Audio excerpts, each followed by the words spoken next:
2023 সালে এই বটতলায় শিক্ষার্থীরা তারা একটা কোরআন তেলাওয়াতের আসর করেছিল।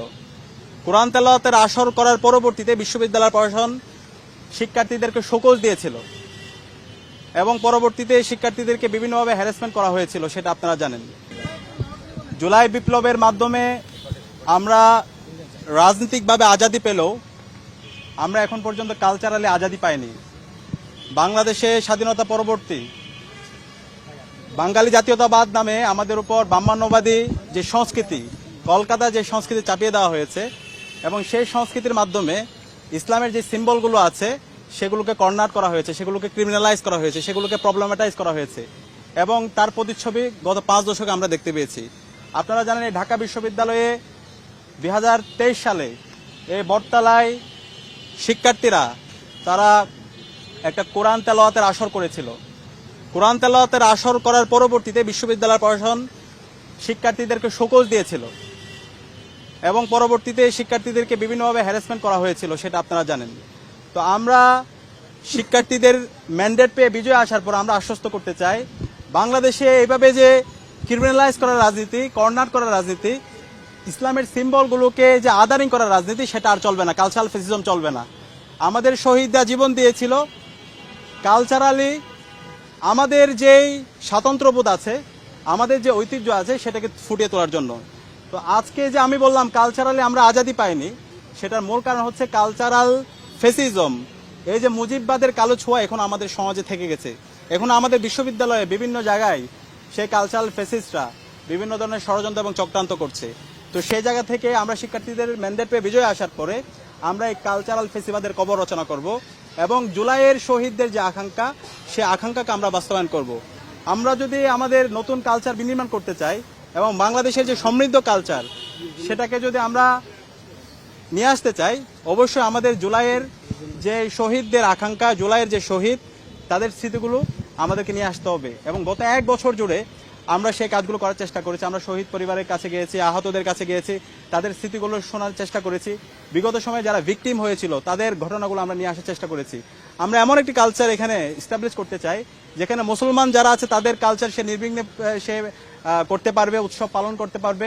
আমার যে হিন্দু আছে, আমার যে চাকমা, মারমারি, ত্রিপুরা, রাখাইন সহ সকল ধর্মাবলম্বীরাই তাদের নির্ভয়ে তাদের কালচার তারা চর্চা করতে পারবে এবং সেই ধরনের একটা কালচারাল সেন্টারের হাব হয়ে উঠবে ঢাকা বিশ্ববিদ্যালয়। এখানে কোনো পরিচয়ের কারণে কাউকে আদারিং করা হবে না, কাউকে ক্রিমিনালাইজ করা হবে না, কাউকে কর্নার করা হবে না।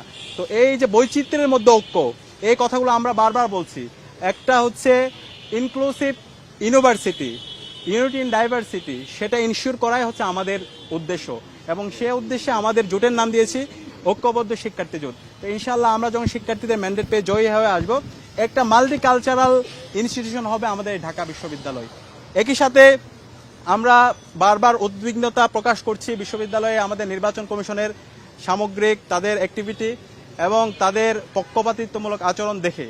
আমরা দেখতে পেয়েছি আচরণবিধিতে সুস্পষ্টভাবে বলা আছে রাত 11টার পরে কোনো ধরনের প্রচারণা করা যাবে না, কিন্তু খুবই দুর্ভাগ্যের বিষয় বিভিন্ন প্রার্থীরা তারা রাত 12:30টায় প্রচারণা করছে এবং সেগুলো মিডিয়ায় আসতেছে এবং নির্বাচন কমিশনের কাছে যাওয়ার পরে সেগুলোর কোনো ধরনের ব্যবস্থা গ্রহণ করা হচ্ছে না।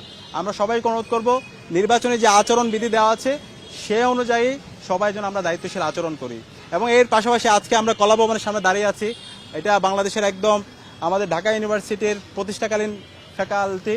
তো এই কলাভবনে আমরা যদি যাই, শিক্ষার্থীদের সাথে আমরা কথা বলছিলাম, এখানে যে ক্লাসরুমগুলো আছে ক্লাসরুমগুলো খুবই হচ্ছে কনজাস্টেড অবস্থায় আছে এবং ক্লাসরুমের যে পর্যাপ্ত ফেসিলিটি এবং এখান থেকে যে সাউন্ড হয়, সাউন্ডের যে পলিউশন এবং এখানে হচ্ছে যে কমন রুম আছে, কমন রুমটা পর্যাপ্ত না এবং কমন রুমের যে স্টাফ আছে, আমাদের একটা প্রস্তাবনা আছে কমন রুমের স্টাফ হইতে হবে অবশ্যই হচ্ছে ফিমেল, কিন্তু এখানে এবং তাদের একই সাথে ট্রেন করতে হবে, কিন্তু আমরা সেটা দেখতে পাইনি।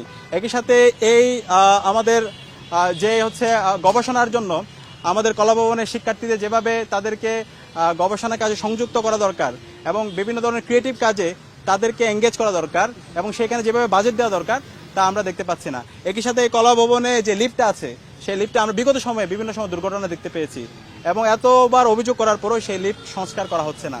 তো ইনশাআল্লাহ আমরা শিক্ষার্থীদের ম্যান্ডেট পেয়ে জয়ী হয়ে আসার পরে যে মৌলিক যে সমস্যাগুলো আছে বিশ্ববিদ্যালয় প্রশাসনকে সেগুলো আমরা সংস্কার করতে বাধ্য করব এবং শিক্ষার্থীদের যে প্রত্যাশা সে প্রত্যাশার আলোকে আমাদের ঢাকা বিশ্ববিদ্যালয়কে আমরা নতুনভাবে বিনির্মাণ করব।